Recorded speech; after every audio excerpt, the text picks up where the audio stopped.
Fala aí, galera. Parece que já estamos ao vivo aqui.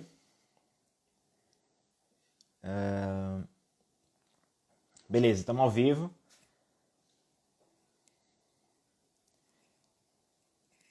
Vou aguardar aqui o pessoal do Contabilidade em Geral entrar aqui na live, pessoal, para a gente começar, beleza? Hoje vamos falar sobre carreira no mercado financeiro e aí, se vocês tiverem perguntas para fazer, podem enviar aqui. Envia aqui nas perguntas que eu acho que fica mais fácil para eu achar depois. Clica nesse botãozinho aqui que tem aqui embaixo, em algum canto aqui embaixo, tem um botão com as interrogações. Aí vocês podem mandar as perguntas aí que a gente começa. Eu vou convidar aqui Ludmilla para a gente começar. Chegou. Bom, Olá, bom dia, Ludmilla. Ô, tudo bem? pessoal, a live está sendo aqui, mas é porque eu tô com um problema na minha câmera, mas quem vai comandar é ela, beleza? Não, Felipe, não tem problema, porque vai para os dois perfis a notificação. Eu acho que tanto faz, Ah, beleza. tá Então é bom? contigo. Bom dia. Primeiramente, eu quero te agradecer pela disponibilidade de conversar com a gente. E eu queria contextualizar só um pouquinho para conversar com vocês sobre como surgiu essa ideia das lives de atuação profissional, tá? Bom, antes disso, eu queria também falar o seguinte: desde que o Contabilidade em Geral surgiu, tem vários alunos que falam, professora, você tem que conversar com o Felipe Pontes. Toda vez, principalmente o pessoal da Liga de Mercado Financeiro aqui da UNB. Eu falo, eu vou conversar com ele quando surgir algum assunto de finanças, valuation e etc. Eu vou chamar o Felipe para conversar. E aí eles sempre me cobravam isso, e quando surgiu a ideia de fazer as lives de atuação profissional, eu falei, pronto, o Felipe vai ser a pessoa que vai falar de atuação profissional no mercado financeiro e de capitais, né? De gestão de investimento e etc. Então, essa live surgiu, assim, o convite, ele já estava pensando muito tempo em convidar você para um bate-papo, e isso também foi uma demanda dos alunos. Então, de antemão, eu agradeço, tá, Felipe, a disponibilidade de estar aqui com a gente conversando. Beleza. E aí, assim, com isso a gente pode começar a live, porque é o seguinte, os alunos te admiram muito, tá? E vem em você um tipo de profissional como exemplo, que quer ser um pouquinho parecido e tudo. E o Felipe, antes de ser a referência para esses alunos, ele também foi um aluno de graduação. E aí eu queria que você contasse um pouquinho da sua história na graduação, suas atividades na UFPB, para a gente começar a nossa conversa. Beleza. Eu entrei em contabilidade por acaso. Eu não Uhum. queria fazer contabilidade, mas eu não passei no vestibular na federal que eu fiz. Uhum. Eu me dei mal em uma disciplina específica na prova e acabei sendo barrado no filtro. Sim. Qual foi mesmo? Foi biologia. Eu me dei muito mal em biologia. Aham. É, Aí eu não passei no vestibular. Eu não queria fazer contabilidade, não tinha pensado em fazer contabilidade, só que como eu não passei no vestibular, meus tios tinham uma faculdade particular em João Pessoa na época. E aí eu Uhum. pensei, pô, meus tios têm a faculdade, minha mãe faz faculdade de contabilidade, meu pai também. Eu não vou pagar, então eu vou ver o que é que dá nisso aí. Aí Uhum. resolvi fazer, porque eu ia fazer de graça, então fui lá para ver como é que era. E Uhum. aí gostei do curso desde o começo. Então me dediquei muito ao curso desde o do comecinho da faculdade mesmo. Eu gostei de fato muito, como é que eu posso dizer? Me identifiquei com o curso, né? Então isso ajudou a, a dedicação, né? Para você se dedicar, você tem que se identificar com uma coisa. É difícil você se dedicar a uma coisa que você não se identifica. Então, eu acho que isso ajudou muito na dedicação do curso. Então, desde o começo da faculdade, eu sempre procurei ser um bom aluno. Algumas disciplinas eu não fui um bom aluno. Acho que você vai me perguntar alguma coisa sobre o que é que eu gostaria de estudar, que eu não tinha estudado tanto, né? Acho que tem uma pergunta dessa aí que você tem Aham. planejado, a gente pode falar disso depois. Aham. Mas em geral foi isso. Eu me dediquei muito ao curso desde o começo. Eu estudava a matéria antes de ter a aula. Eu sou meio hiperativo. Eu tenho uma condição chamada TDAH. transtorno de déficit de atenção com hiperatividade. Minha câmera tá tremendo aí, você tá vendo, eu não fico parado. Aham. Então, eu não consigo ficar parado, eu não consigo me concentrar em coisas estáticas. Então, a forma de eu conseguir me concentrar em alguma coisa é estudar antes, para já saber do assunto antes e poder e ficar interagindo com o professor na aula. Então, esse meu problema me ajudou nesse sentido, né? Eu não consigo ficar parado e me concentrar em coisas paradas, mas aí eu criei um atalho para mim, que foi estudar antes o assunto para chegar na aula já sabendo. Então, Entendi. essa é uma recomendação, inclusive, que eu dou para todo mundo. Hã? Todo professor gosta de um aluno assim. Não, tem uns que não gostam muito, não, porque eu ficava perguntando muita coisa e alguns às vezes não gostam, né? Mas Mas eu isso de fato, essa é uma condição que atrapalha muito, esse TDAH atrapalha de fato muito. Eu tenho dificuldade com muitas coisas, mas a gente vai buscando uma forma de tentar ajustar o problema. Então, tudo tem uma solução. sim, com Mas alguns certeza. professores de fato não gostavam muito, não. Eles achavam que eu estava querendo, sei lá, Ser mais brincar com a cara reativo. deles, que eu tava fazendo pergunta na aula. Mas a maioria gostava. Sim. E aí, na graduação, você chegou a fazer algum projeto de pesquisa, de extensão? Como é que surgiu a questão da pesquisa na sua vida? Então, na graduação, eu não. Era uma faculdade particular e pequena, né? Geralmente, as faculdades particulares e as pequenas, novas, elas não têm ainda muita pesquisa e extensão, é muito focado só no ensino. Uhum. Mas aí, mais uma vez, eu tenho muita sorte na minha vida. Eu entrei no mundo de investimentos, finanças, mercado financeiro, por causa de um professor na faculdade, e na pesquisa também foi por causa de um professor na faculdade. O professor João Marcelo, nesse caso, ele estava fazendo mestrado na época, e aí ele falava muito de pesquisa e eu me interessei por isso. Foi, acho que lá por volta do terceiro ou quarto semestre. Foi mais ou menos na mesma época que eu comecei a investir. Uhum. Então, eu comecei a me interessar por pesquisa e fiz um artigo nessa época com esse professor. Esse artigo foi até, eu ganhei um prêmio no NSIC, no Encontro Nacional dos Estudantes de Contabilidade. Aham. E aí, depois desse prêmio, foi que eu vi que eu gostei do negócio e eu queria ser pesquisador. Esse artigo foi legal porque eu participava de um jogo chamava Desafio Sebrae, que infelizmente não tem mais hoje. Eu Uhum. sempre participei de todas as competições que eu ficava sabendo na faculdade. Tudo, eu sou um pouco competitivo. Sim. Então, eu participava dessas competições, era um jogo de empresas. E aí, o que é que eu fiz nessa competição? Eu queria tentar, de alguma forma, prever a receita da minha empresa. E eu tinha acabado de pagar na faculdade, no segundo semestre, uma disciplina de estatística e eu aprendi um pouco de análise de regressão lá. Então, Sim. eu usava essa regressão para tentar prever as receitas da minha empresa no semestre seguinte. E Aham. aí eu fui usando esse meu modelinho que eu ia montando, ia sempre atualizando, todo trimestre eu atualizava, e aí isso gerou esse artigo, o modelo para prever receita da minha empresa no Desafio Sebrae. O artigo foi esse. Ah, É, Até a última rodada do Desafio Sebrae, a minha equipe estava em primeiro lugar. E aí, na última rodada, eles não davam mais os dados que eu podia atualizar meu modelo. Eu fiquei perdido e caí para quarto lugar ou terceiro, não lembro. aham.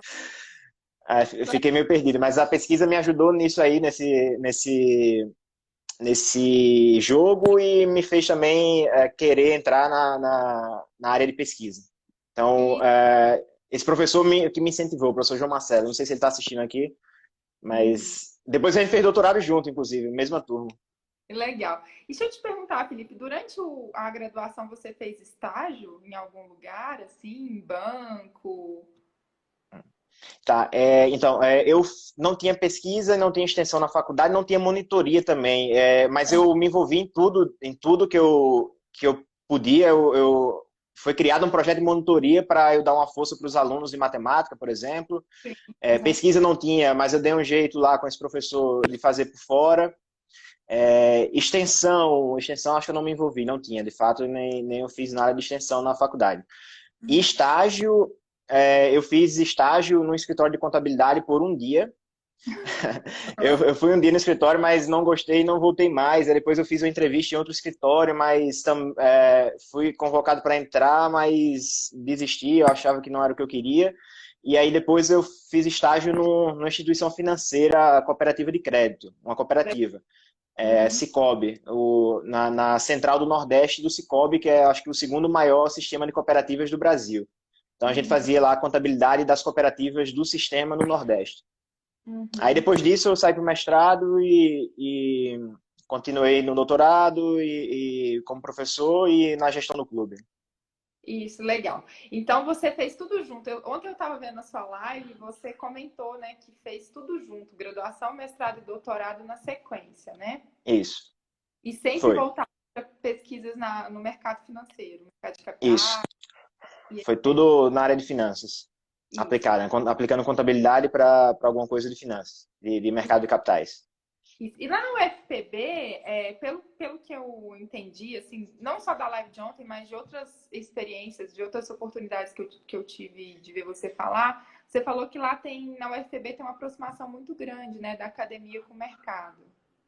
Sim. Na área de finanças, principalmente, seja no departamento de contabilidade, no departamento de economia, administração, eu conheço pouca coisa do pessoal da administração, eu não sei dizer se é alguma coisa deles, mas economia e contabilidade são muito próximos do mercado. A gente tem muitos projetos na UFPB. Entendi. De cabeça, eu consigo lembrar do Educação Financeira para Toda a Vida, que é para crianças e jovens, e aí tem muita aproximação com empresas para dar cursos e eventos para colégios, escolas. Eles até criaram a primeira Olimpíada Brasileira de Educação Financeira. Tem o projeto Sala de Ações também, que é mais de investimentos e planejamento financeiro. Tem o projeto Quantum agora, que é um projeto novo, mais voltado para avaliação de empresas e investimento em ações. Tem um projeto lá de educação financeira para professores da rede pública, que eu até participei da primeira edição. Eu dava aula de matemática financeira lá nesse projeto, para os professores da rede pública, para que eles pudessem levar a educação financeira para os alunos. A gente tem muita coisa lá de finanças, principalmente. Aí tem o balcão universitário, que é mais de informações tributárias, que é mais de tributos para as empresas. Tem muita coisa lá. O UFB é bem engajada nisso. Eu reparei nas suas outras lives e nos seus stories que a UFPB é engajada nessa aproximação de academia e mercado. E assim, você ficou quantos anos na UFPB como professor? Entrei em 2012 e saí agora em setembro de 19. Foram 7 anos. Né? 7 anos. E aí conta pra gente como que foi essa decisão, porque de sair da UFPB, né? Porque claramente você gostava da instituição, gosta, e decidir não só sair da UFPB, né? Mas sair do Nordeste e ir para São Paulo. E conta pra gente essa trajetória, porque os alunos estão muito curiosos, tá? Foi a pergunta que mais surgiu aqui. Professor, como ele teve coragem? Eu gosto muito de ser professor e eu gosto muito da UFPB. O que eu não gosto é do que vem com isso. O que é que vem com isso? Um monte de burocracia, um monte de gente que parou 100 anos atrás, que só quer saber dos problemas e não pensar nas soluções dos problemas. Então, essas coisas estavam me cansando. Eu queria fazer um monte de coisa e sempre tinha um monte de problema. E aí eu tinha que ser professor, pesquisador, extensionista, secretário, contador do projeto, tinha que fazer tudo basicamente sozinho, né?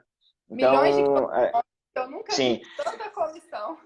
É impossível fazer uma coisa perfeita lá. Na verdade, perfeição não existe, mas uma coisa mais próxima da perfeição não dá para fazer, porque você acaba tendo que fazer tudo isso e ainda cobrir o trabalho de gente que não trabalha. Então, não dá, é bem difícil fazer as coisas funcionarem.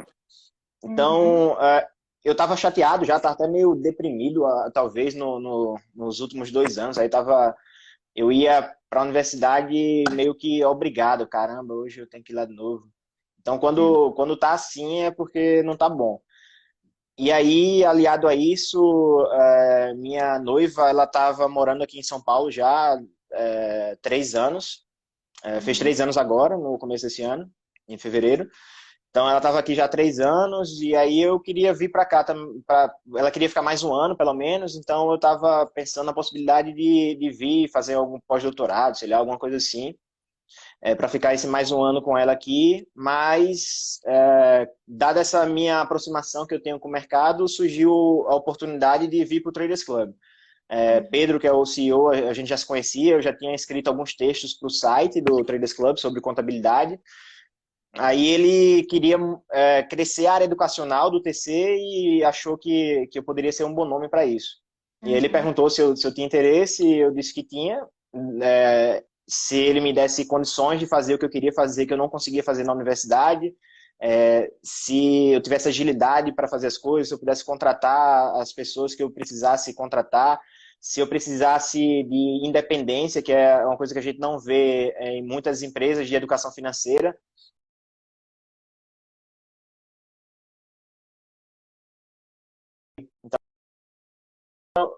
Eu tô ouvindo. Você tá me ouvindo? Sim, isso, agora sim, tá ótimo. Tá.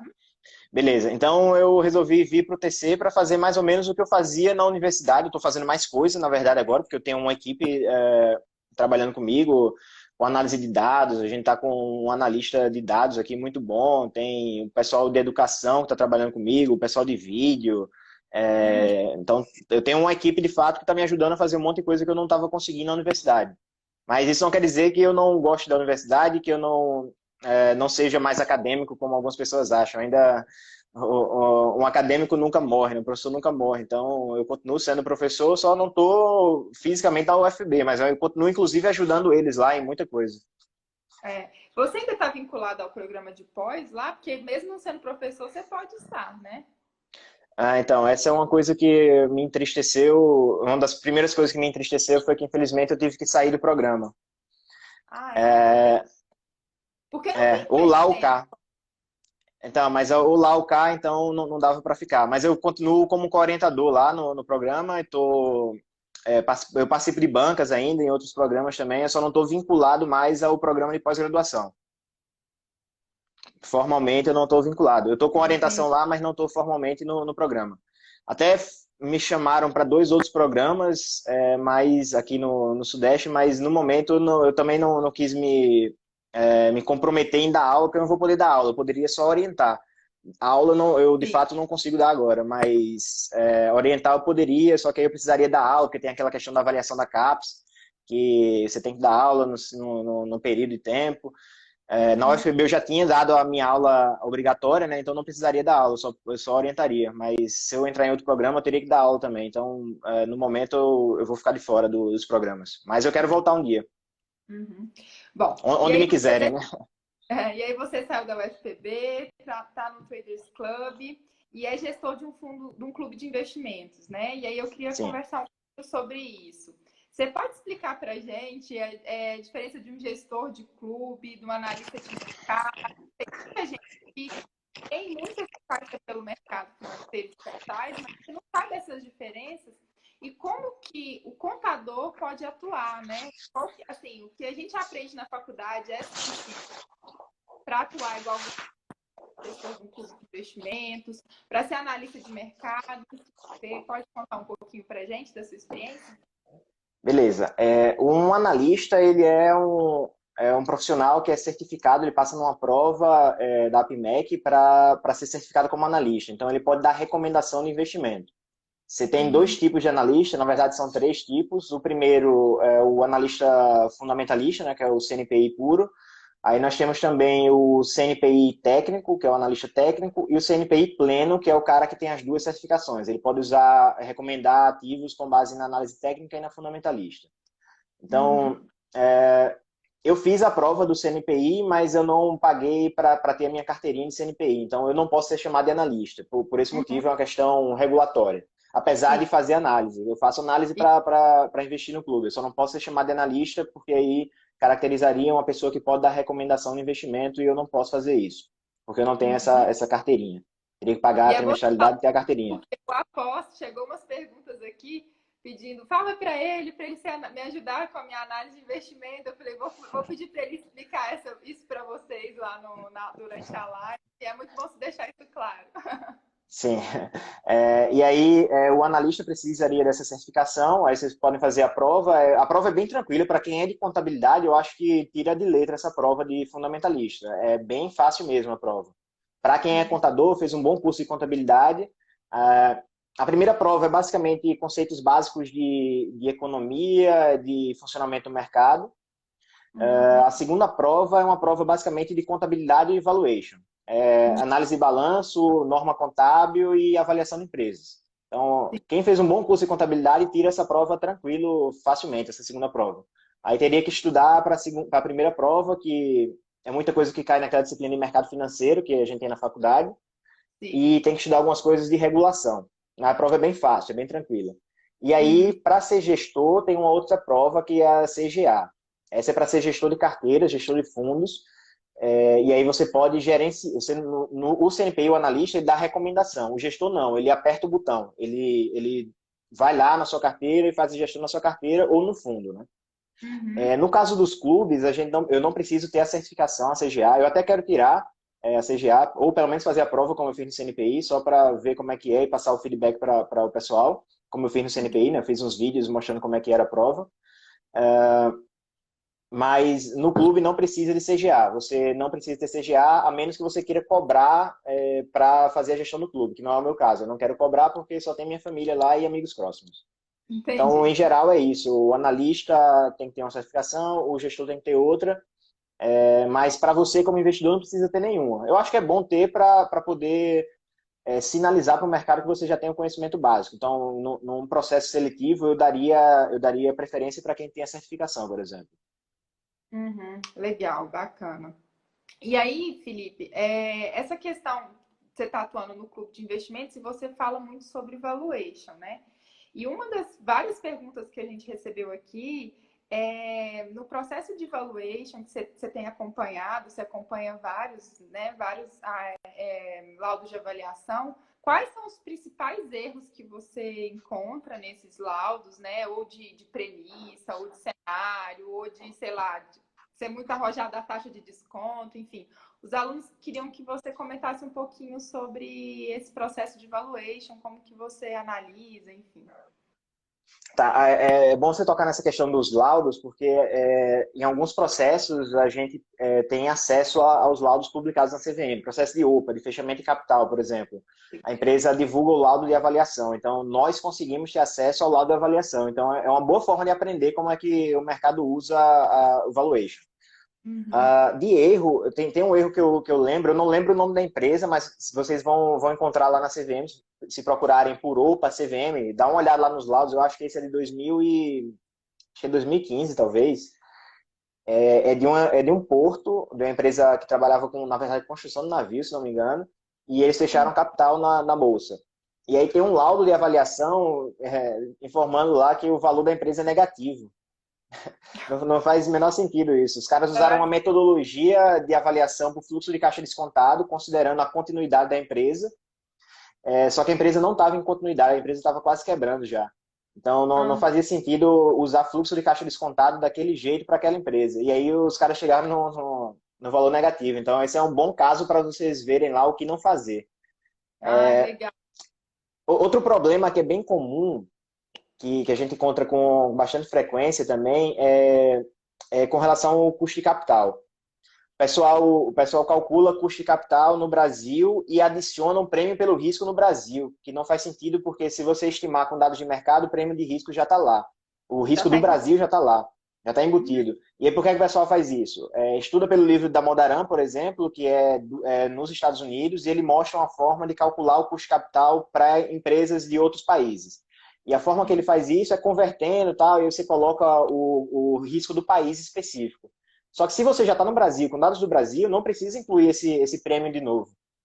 Uhum. Tem até uma pesquisa do professor San Vicente, eu não vou lembrar o nome do artigo, mas se vocês procurarem no Lattes dele, vocês vão encontrar. O professor San Vicente ele fez uma pesquisa sobre os laudos de avaliação e ele mostra lá quais são alguns desses erros. E esse erro específico que eu falei, dos caras colocarem um prêmio pelo risco do Brasil com dados brasileiros, ou seja, está embutindo mais uma vez o risco do Brasil, é bem comum.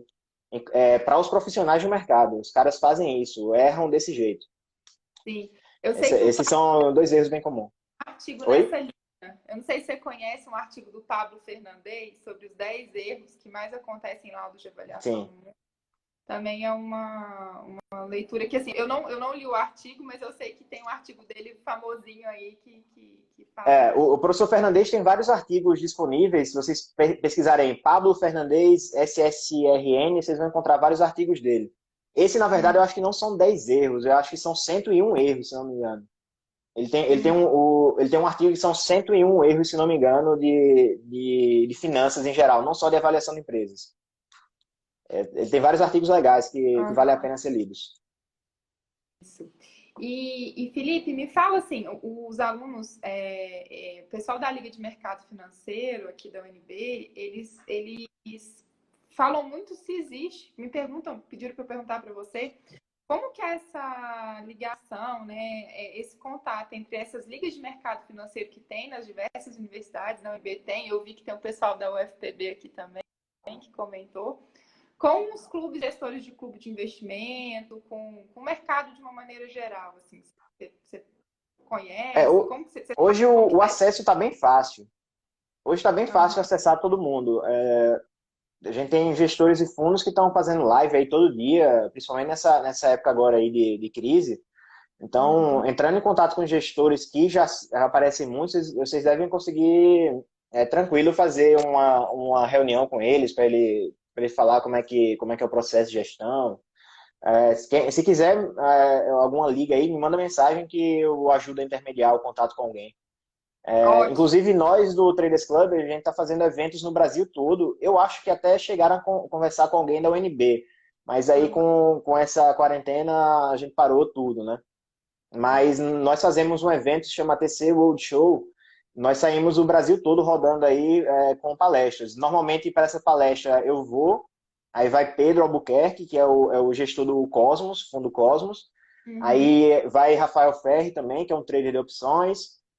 Alguns eventos a gente estava levando a Deodato Neto, da Eleven, que é o estrategista-chefe da Eleven.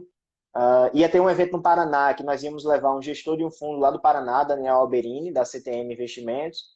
Então, entre em contato com a gente lá no Traders Club, que nós podemos marcar alguma coisa. A gente consegue marcar uhum, algo. tá.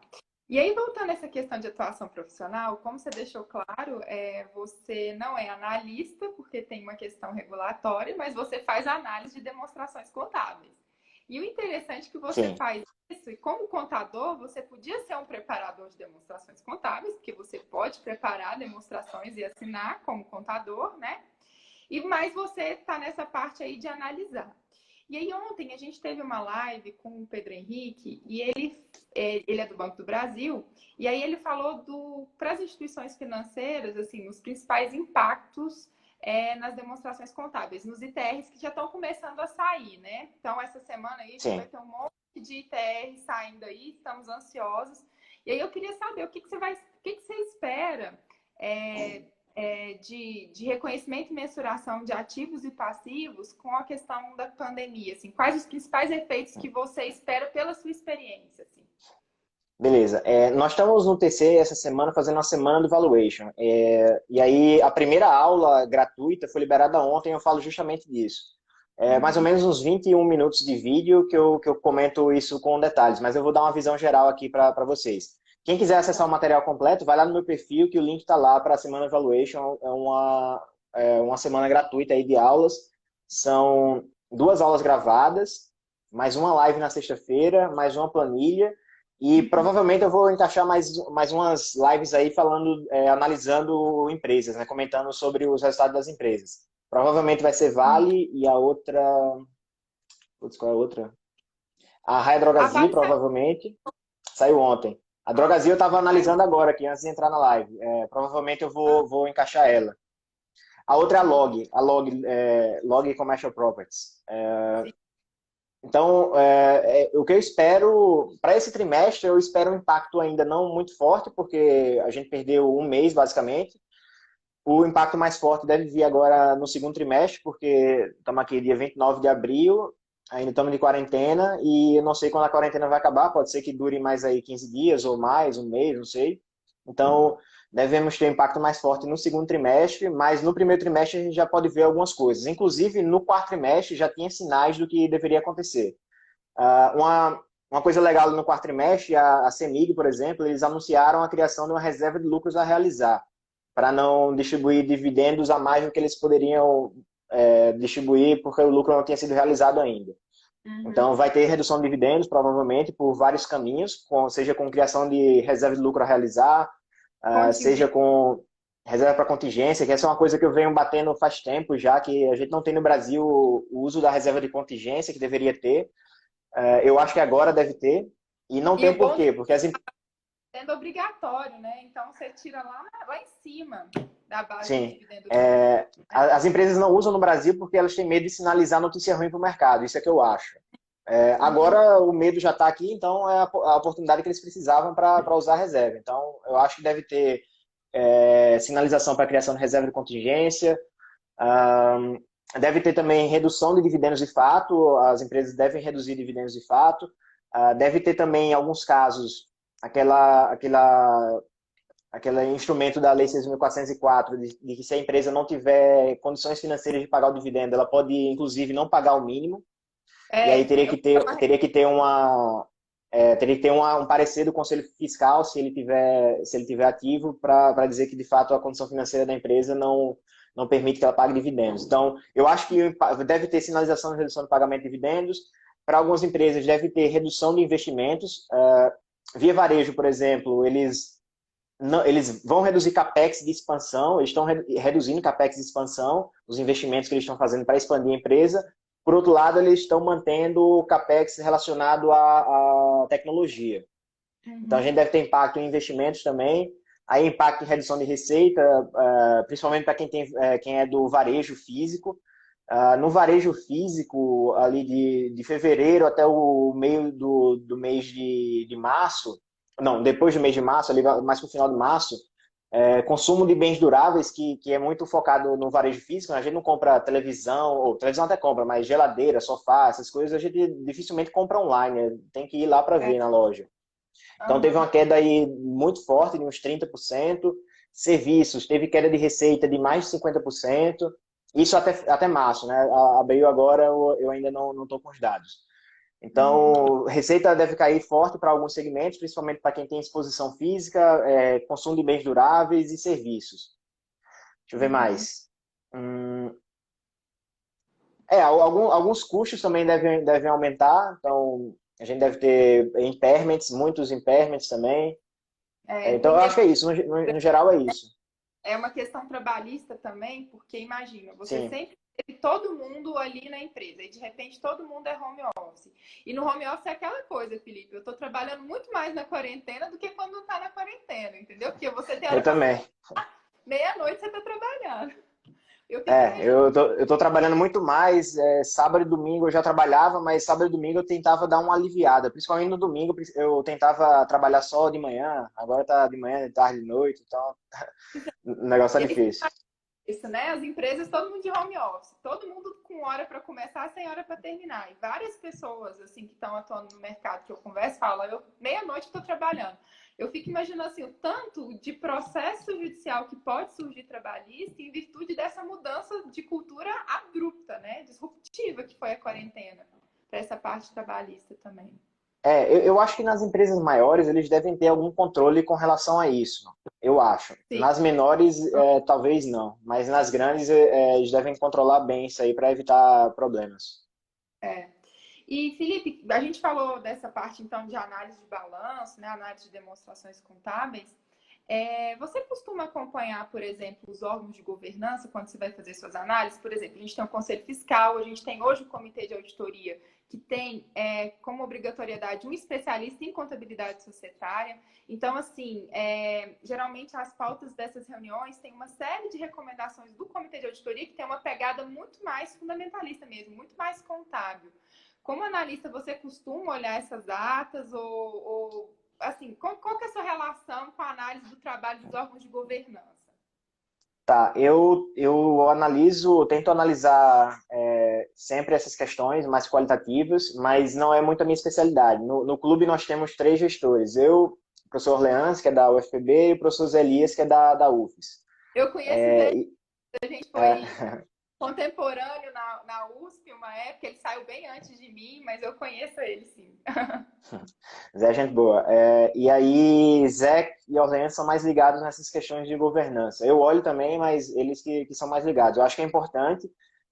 O caso que eu sempre gosto de comentar, o caso da Smiles, que está no novo mercado, a governança aparentemente perfeita, mas aí quando a gente olha o controlador não é dos melhores, né? Então, é importante olhar a governança sempre, e não só da empresa, do controlador dela, para evitar qualquer problema. É. Smiles é um caso bem arriscado de governança, tem um risco bem forte lá. Uhum. Ludmila, só pegando esse gancho aí da linha dos dividendos, Renato Camargo está perguntando aqui, dizendo que a pressão por pagamento de dividendos é muito alta e talvez seja a razão para a não constituição de reserva de contingência. Na verdade, eu acho que é o contrário. Eu acho que eles podem usar isso para reter mais lucro, inclusive, e pagar menos. Proteger, né? Isso, para proteger o capital da empresa e poder alavancar melhor numa retomada da economia depois da quarentena. Eu, particularmente, não sou um cara que olha para. Eu sou obcecado por dividendos. Eu quero ganhar dinheiro, independente de ser com dividendos ou com ganho de capital. Com Então, a valorização, né? eu quero ganhar dinheiro. Se é com dividendos ou ganho de capital, para mim, tanto faz. Uhum. Então, empresas que têm potencial de crescimento, que têm projetos para investir, que o retorno esperado é maior do que o custo de capital, quanto mais essas empresas reinvestirem os lucros, para mim, melhor. Se eles Uhum. tiverem a oportunidade de investir com retorno mais alto do que o custo de capital, ótimo. Se não, aí distribui dividendos. Eu não ligo muito para dividendos, não. Claro, é bom ver o dinheirinho pingando na conta, mas eu prefiro muito mais que a empresa faça investimentos bons. Com E certeza. E aí, tipo, sim, a reserva de contingência ela tem que ser aprovada, né? A administração da empresa propõe e aí a Assembleia decide se quer criar ou não. Então, isso é votado, não é discricionário 100%. A empresa propõe, diz por que faz uma estimativa da contingência e a Assembleia aprova ou não. isso. E aí, muitos questionamentos é o seguinte: mas eu preciso do fluxo de caixa. Se você tiver uma empresa valorizada, você vai lá e vende a ação, né? Você gera o seu dividendo artesanal.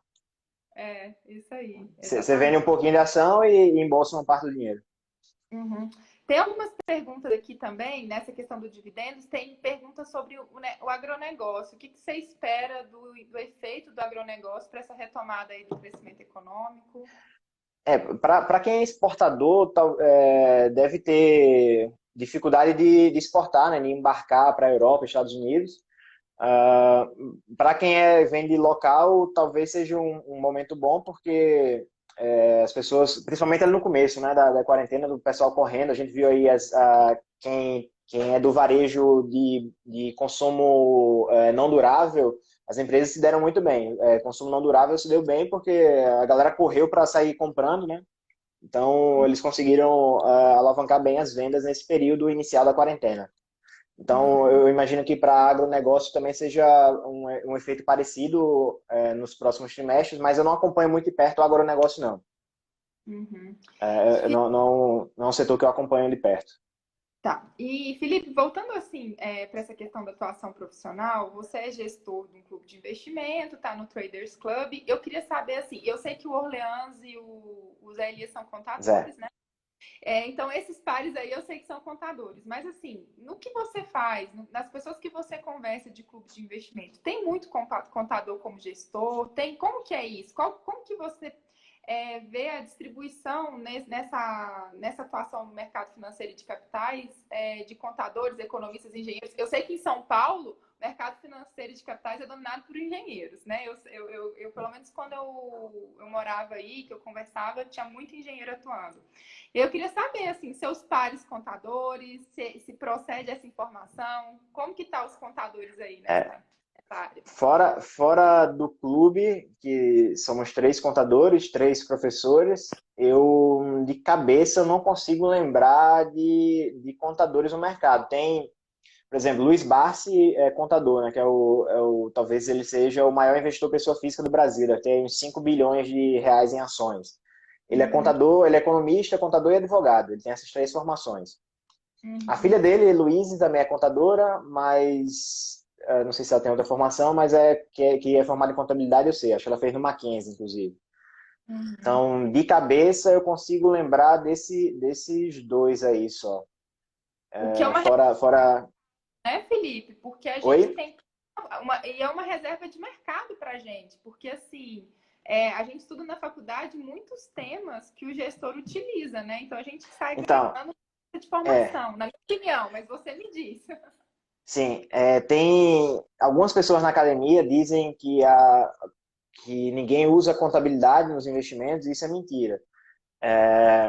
Os caras pegam pesquisa que considera que o mercado é totalmente eficiente, o mercado não é totalmente eficiente, as pessoas não são totalmente racionais, e aí, com base num comportamento médio de que o mercado não reagiu a uma informação específica contábil, o pessoal diz que o mercado não usa a informação contábil. E quando eu converso com gestores de fundos, o que eles mais falam é de contabilidade. Então, como é que estão dizendo que ninguém usa contabilidade? Os caras só falam de contabilidade. O problema Exatamente. tem muito ruído no mercado, e aí acaba atrapalhando na percepção de efeito da informação contábil. É difícil a gente controlar esses ruídos. Mas eu converso com gestores e gestor grande, gestor pequeno, todo mundo só fala de contabilidade. Não, não, É, não tem como ser diferente. O próprio Warren Buffett diz, né, que a contabilidade é a linguagem dos negócios.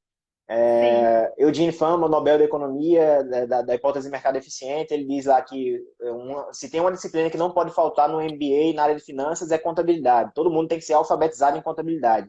Ele diz com essas palavras: todo mundo tem que ser alfabetizado em contabilidade. Então, Uhum. é um mercado que a gente pode explorar, os contadores podem explorar muito mais e, infelizmente, a gente ainda não vê. Porque a cultura é de contador de escritório e aí, infelizmente, é isso. A galera só quer ir para escritório e aí você chega no escritório você faz praticamente nada do que você estuda na faculdade. Você vai Uhum. fazer só trabalho burocrático, basicamente, de preencher guia, de imposto, de folha de pagamento, e não faz contabilidade de fato. Então, quem quiser usar contabilidade de fato mesmo, ou tem que ir para uma empresa grande, ou para uma empresa, um escritório que seja de fato sério mesmo, que faça contabilidade, ou vem para o mercado aqui que a gente precisa de contador para analisar a empresa e tomar decisão de investimento. Viu, Felipe? É Aí você isso. fala aí.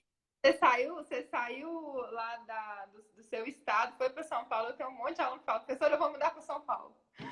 Muita Não, gente não fala isso. precisa mudar para São Paulo também. Esse é um mito. Claro, aqui é onde estão as empresas, a maioria das empresas, a maioria dos fundos estão aqui em São Paulo, mas não precisa vir para São Paulo necessariamente. Eu fiquei esse tempo todo em João Pessoa, por exemplo, e eu fazia investimento já há 10 anos no investir em ações.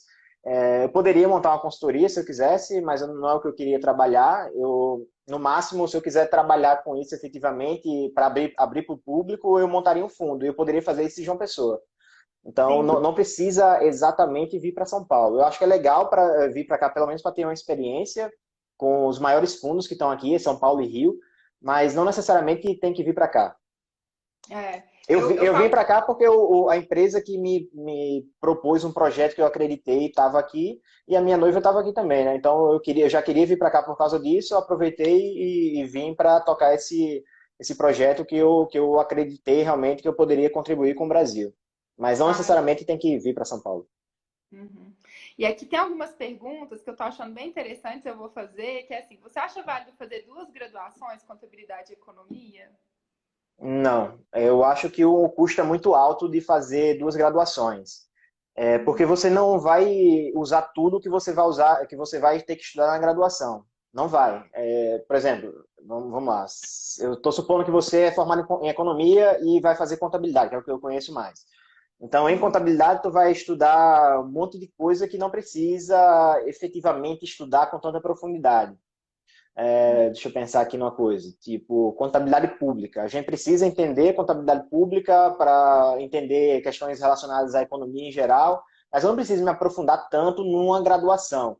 Na Uhum. minha graduação, eu tive duas disciplinas de pública, orçamento e contabilidade. Uhum. Eu poderia ter estudado mais sobre isso para entender mais questões de economia, mas eu posso estudar isso sozinho. Ou eu posso fazer uma especialização, MBA. Então, não precisa de duas graduações. Quando eu acabei o doutorado, eu passei no vestibular para uma outra graduação. Em seguida, eu terminei o doutorado e fiz. No ano que eu terminei o doutorado, eu fiz esse vestibular, passei, e aí comecei no ano seguinte, em Uhum. matemática computacional. Só que o custo era muito alto, não fazia sentido eu fazer outra graduação. Eu dava aula de tarde e de noite na UFPB, e aí tinha aula a manhã inteira na UFPB nesse curso de matemática computacional. Então, e aí eu era editor da revista, eu tinha o clube, eu tinha as minhas aulas para preparar, pesquisa, aula na pós-graduação, aula na graduação. fazia um monte de coisa que eu deveria fazer de manhã, que era o período que eu fazia essas coisas, e eu tinha que assistir aula e ainda estudar para as aulas que eu estava assistindo. Então, você acaba tendo que abdicar de algumas coisas. Se você tem um tempo para abdicar, pode ser que vale a pena, mas em geral eu acho que não.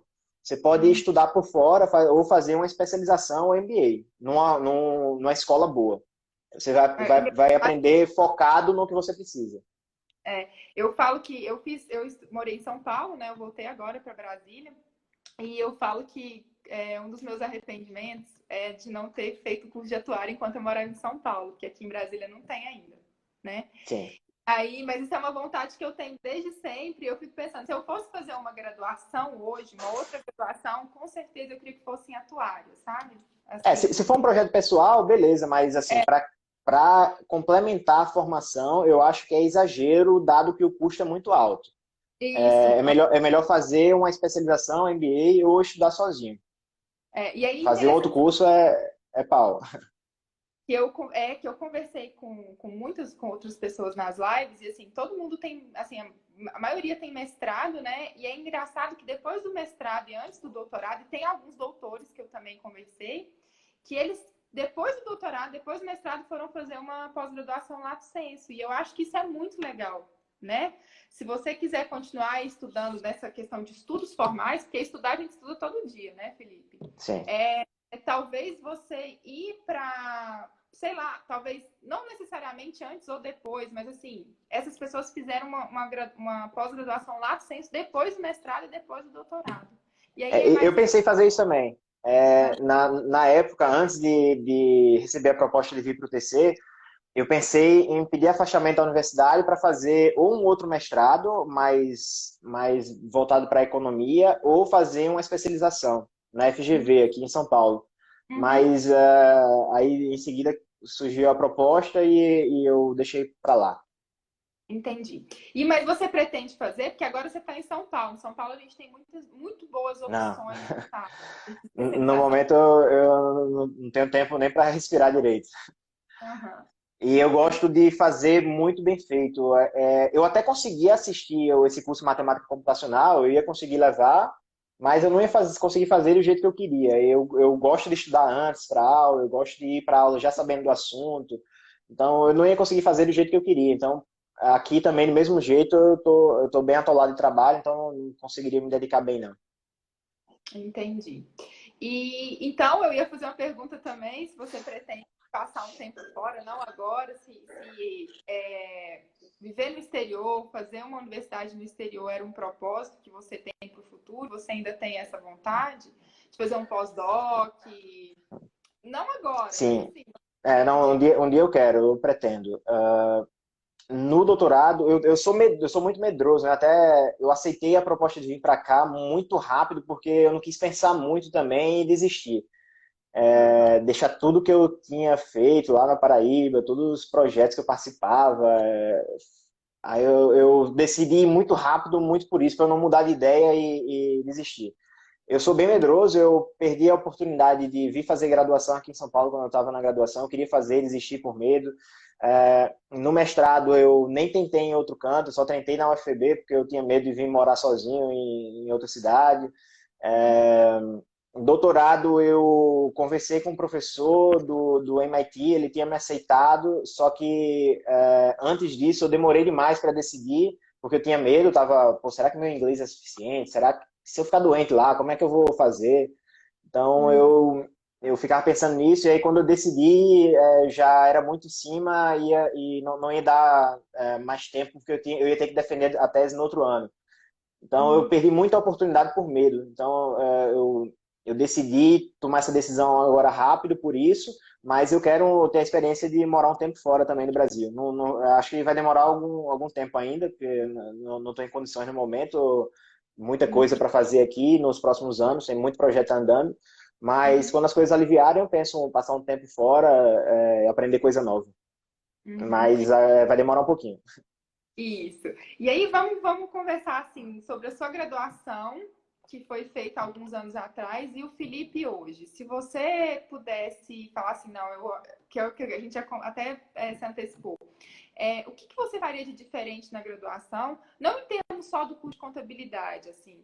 que outras disciplinas você pegaria, sabe? Não outro curso, mas assim, você focaria mais em programação. Eu vi que você começou uma segunda graduação em matemática computacional, né? Então, você considera essa questão de programação, análise de dados, importante para a formação do contador? Assim, eu queria conversar sobre isso com você. Porque a gente tem muito aluno que está assistindo a gente que tem essa possibilidade. Aqui na UNB, por exemplo, a grade é muito livre. Você pode pegar qualquer matéria em qualquer departamento. Então, para os alunos Sim, isso é escutarem bom. é uma dica, que as É, grades aqui estão fechadas. Então, para eles é muito interessante ouvir sua opinião sobre isso. o professor Kleber Formiga, lá da UFESA, ele está montando, inclusive, um projeto de extensão lá bem legal também sobre finanças. O pessoal lá da UFESA é bem engajado, a universidade é muito boa. Ele mandou uma pergunta sobre isso. E já era hora de ter uma graduação básica em business, como engenharia tem, por exemplo, em algumas universidades você entra eu acho que você entra na área de engenharia, ou é ciência e tecnologia, como ele falou, e aí você depois, acho que no meio do curso, mais ou menos, você paga as disciplinas básicas, e aí depois você escolhe o tipo de engenharia que você quer seguir. Eu acho isso muito bom. Assim hoje, Felipe, a fé É? hoje você entra na fé, aí depois de 2 semestres que você escolhe, você vai para economia, contabilidade Boa. Eu não sabia. É bem legal isso aí. é. Na UFPB, a gente montou um esquema parecido com esse em contabilidade. Mais ou menos até o meio do curso, a pessoa paga as disciplinas básicas e aí depois ele escolhe, acho que são 4 linhas, se não me engano, contabilidade pública, contabilidade societária, finanças, eu acho que tributária, acho que são 4 áreas, se não me engano. E aí o cara depois escolhe as específicas da área que ele quer meio que se especializar dentro do curso. Eu acho isso bem legal. Se eu tivesse hoje na graduação, eu teria sim estudado mais programação. Quando eu paguei essa disciplina de estatística, lá, se não me engano, no segundo semestre da faculdade, o professor usava o R. O professor era muito bom. E usava o R, eu comecei a estudar e aprender a linguagem de programação em R. Mas aí logo em seguida eu conheci o Evios, que não precisava programar. Aí depois eu conheci o Stata e o Gretel, e aí até hoje eu uso o Stata. Mas eu Também. comecei a estudar Python, a linguagem Python, mas parei. Essa é uma coisa que eu estudaria mais. Facilitaria muita coisa no meu trabalho. Eu uso muita coisa no Stata que se eu conseguisse programar em outra linguagem, o Stata dá para programar também, mas é bem mais limitado. Eu facilitaria muita coisa no meu trabalho. Galera, manda pergunta. Tem um botãozinho aqui de pergunta. Acho que fica melhor vocês mandarem aí, porque pode ser que se percam, as perguntas se percam aí.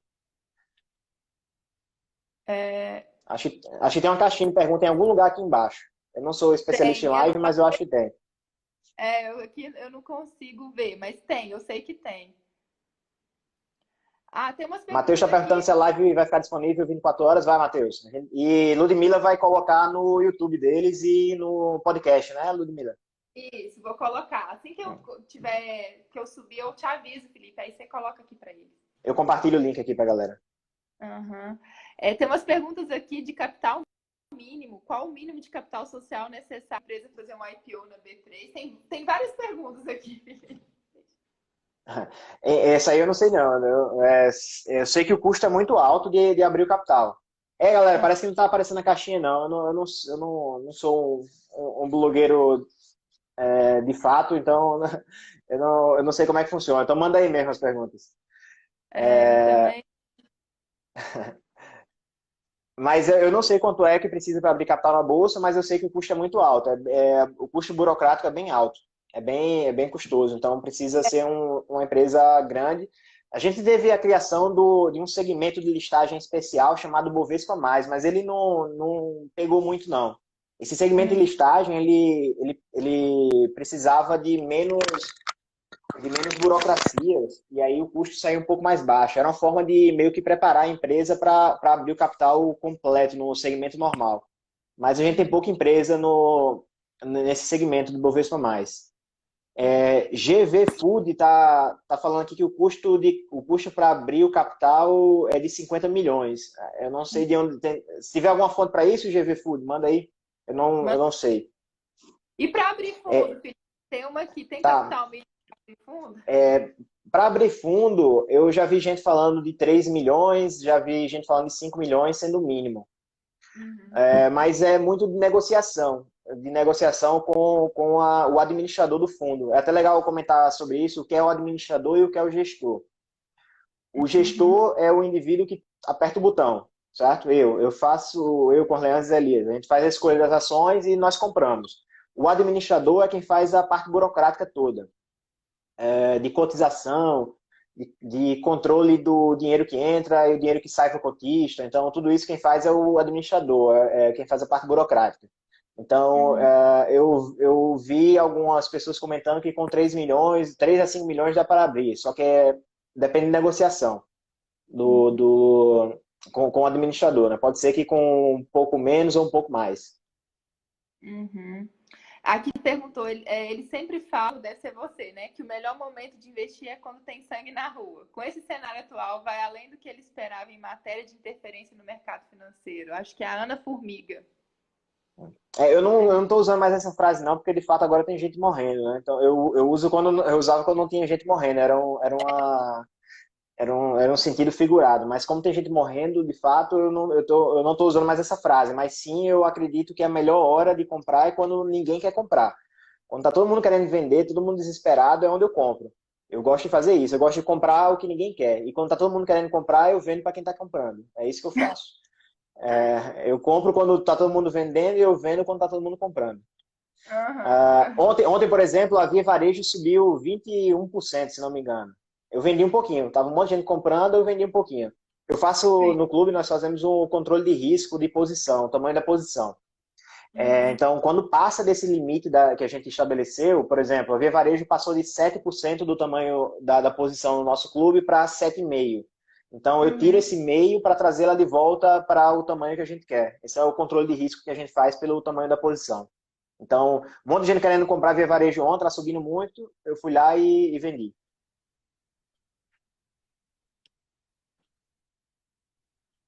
Uhum. Legal. Aqui tem uma outra pergunta. Professor, você geral de economia?